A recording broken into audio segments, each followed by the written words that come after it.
Low water pressure, low volume out of a kitchen faucet?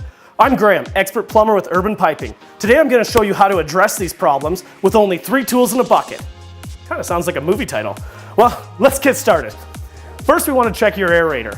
Unscrew the head of the faucet. Make sure that the screen is completely clean. If that's clean, we want to address the main water issue coming to the faucet. Make sure that we actually have good volume there. Okay, now we got it. Okay, let's go underneath the faucet here and double check down below. This is where we're going to need our bucket, our crescent wrench, and our mini channel locks. We want to take off one of the water supplies down here and make sure that the main feed still has pressure. So turn off both valves just to begin with to undo your actual water supply on one of the lines.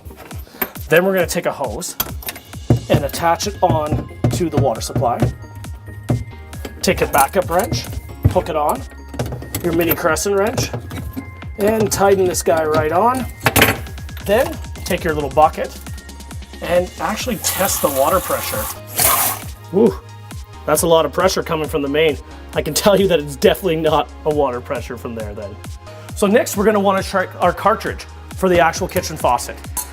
For this step, you're gonna need the crescent wrench and the Allen keys. So let's go ahead and take off this handle here.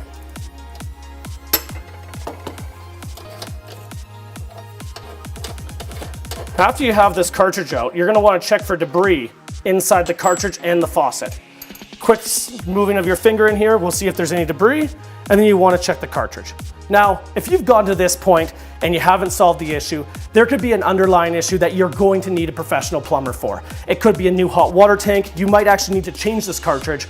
In any means, I recommend calling Urban Piping, but that's just me.